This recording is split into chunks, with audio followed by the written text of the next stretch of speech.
Olá, meus irmãos, graça e paz a todos. Dando continuidade no estudo das duas casas de Israel, no episódio anterior nós tratamos sobre os filhos do profeta Isaías e tivemos que mencionar ali sobre as duas testemunhas. Então agora nós vamos dar um zoom a respeito das duas testemunhas, que está relacionado com as duas casas de Israel. Inevitavelmente, nós precisamos entender estas conexões para que o propósito do Senhor fique cada vez mais claro diante dos nossos olhos e tendo aí a perspectiva acerca dos últimos dias. No livro de Apocalipse, capítulo 11, nós temos ali a menção das duas testemunhas. Interessante que os primeiros versos trata de uma medição de um santuário ou tabernáculo. A palavra ali empregada no original é naos, ou seja, uma palavra que vai apontar para um templo que nas escrituras aí, no Novo Testamento já faz apontamento para um templo físico. Contudo, esta palavra naos também faz relação a um templo espiritual. E nós vamos encontrar isso nos evangelhos, por exemplo, onde Cristo ele mencionou que reconstruiria o templo depois de 3 dias, tratando do seu próprio corpo. Essa palavra templo é naos. Outra passagem muito interessante, quando Paulo, nas suas cartas, ele menciona que nós, quando estamos em Cristo, nós somos templo de Deus, ou templo do Espírito Santo. Essa palavra é naos. Então nós precisamos ter esse discernimento de que esse santuário que está sendo medido em Apocalipse 11 vai tratar de um templo espiritual. Outra passagem importante para nós discernirmos acerca deste templo é o livro de 1 Pedro. 1 Pedro, capítulo 2, ele vai tratar de uma pedra fundamental, apontando para Cristo Jesus, e esta construção ela também vai envolver aqueles que estão sendo alcançados pelo sangue de Jesus. Pedro vai chamar de pedras vivas. Então, muito importante nós termos esse discernimento, porque vai tratar de um templo espiritual. E esse templo espiritual envolve uma pedra fundamental, que é Cristo Jesus, e também pedras vivas, que faz parte de toda essa construção.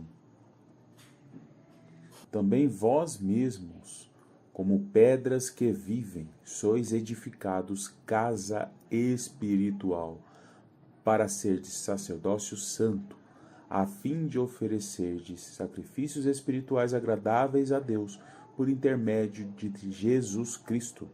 Pois isso está na Escritura: eis que ponho em Sião uma pedra angular, eleita, preciosa, e quem nela crer não será de modo algum envergonhado. Ora vós outros, portanto, os que credes, é a preciosidade, mas para os descrentes, a pedra que os construtores rejeitaram, essa veio a ser a principal pedra angular, e pedra de tropeço e rocha de ofensa. São estes os que tropeçam na palavra, sendo desobedientes para o que também foram postos. Vós, porém, sois raça eleita, sacerdócio real, nação santa, povo de propriedade exclusiva de Deus, a fim de proclamardes as virtudes daquele que vos chamou das trevas para a sua maravilhosa luz. Importante salientar aqui, irmãos, que quando Pedro vai mencionar, que está na Escritura, essa pedra angular serviu de pedra de tropeço, vai associar com o livro de Isaías, capítulo 8, verso 14. E lá está escrito de que ele serviria de santuário, porém, para os que tinham cerviz dura, serviria de pedra de tropeço e rocha de escândalo para as duas casas de Israel. Então, nós precisamos ter esse discernimento sobre o que o Senhor vem realizando desde os tempos antigos e uma restauração que está acontecendo através de Cristo Jesus. Quando nós tratamos deste santuário como templo espiritual, como povo de Deus, então nós vamos ter aí um discernimento de que este povo, ele terá uma missão, um ministério, um propósito. Tanto é que no verso 2, deixa muito claro que o ato exterior deste santuário espiritual não seria medido, e ele seria entregue aos gentios para serem pisados por 42 meses. Essa expressão 42 meses vai associar com a segunda metade da semana, o período em que haverá aí perseguição aos santos. Lembrando que 42 meses é igual a 1260 dias, tempos, metade de um tempo, ou então segunda metade da semana. Importante termos essa convicção, porque no verso 3 nós temos aí duas testemunhas profetizando por 1260 dias. Então nós temos aí um período em que as duas testemunhas vão profetizar e depois um outro período em que os santos seriam perseguidos também pelo período de 1260 dias ou 42 meses.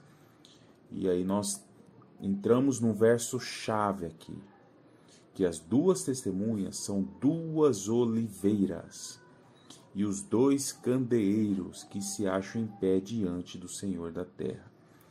Quando nós analisamos aqui duas oliveiras e dois candeeiros, nós precisamos discernir onde que essas palavras vão fazer sentido na análise das duas testemunhas. Duas oliveiras, nós temos uma conexão direta com Zacarias capítulo 4. Então nós precisamos ter o profeta Zacarias em mente, porque ali tem menções muito importantes sobre as duas testemunhas. E o capítulo 4, ele vai mostrar a revelação de um candelabro de ouro, um vaso de azeite, 7 lâmpadas com 7 tubos. E nós temos ali duas oliveiras, uma à direita do vaso de azeite e outra à esquerda. E o Senhor vai discorrer acerca de uma palavra que vai apontar para uma edificação, uma restauração, citando o rei Zorobabel. Nós sabemos que Zorobabel esteve ali no período de reconstrução do templo e da cidade de Jerusalém, depois do período do cativeiro babilônico. Todavia, quando nós olhamos com mais atenção as menções do profeta Zacarias, nós vamos perceber que esta casa que seria edificada nos tempos de Zorobabel também tem um apontamento profético que se relaciona com uma edificação de uma casa espiritual. Por isso nós precisamos discernir aquele templo espiritual de Apocalipse 11, porque vai fazer muito sentido. Nós temos a expressão muito conhecida não por força nem por violência, mas pelo Espírito. Os fundamentos do templo de Zorobabel foram construídos, foram edificados.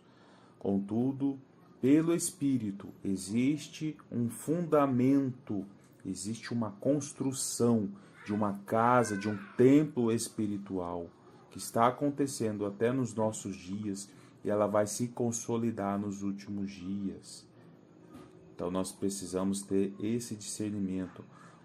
O profeta escreve nos últimos versos, ele faz uma pergunta: quem são as duas oliveiras, os dois raminhos de oliveira que estão junto aos tubos de ouro, que vertem de si azeite dourado? Existe um azeite dourado, um azeite especial que será derramado nos últimos dias.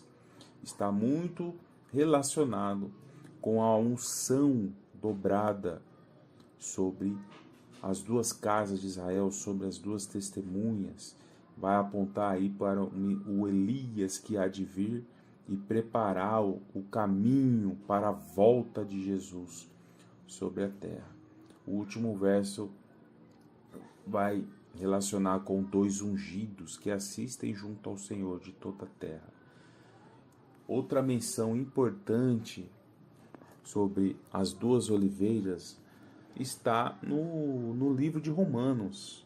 Romanos capítulo 11, um capítulo muito importante, muito profundo, que Paulo ele vai escrever, ele vai trazer elementos muito importantes acerca do propósito de Deus para os últimos dias. E ele vai mencionar aqui no livro de Romanos, capítulo 11, duas oliveiras.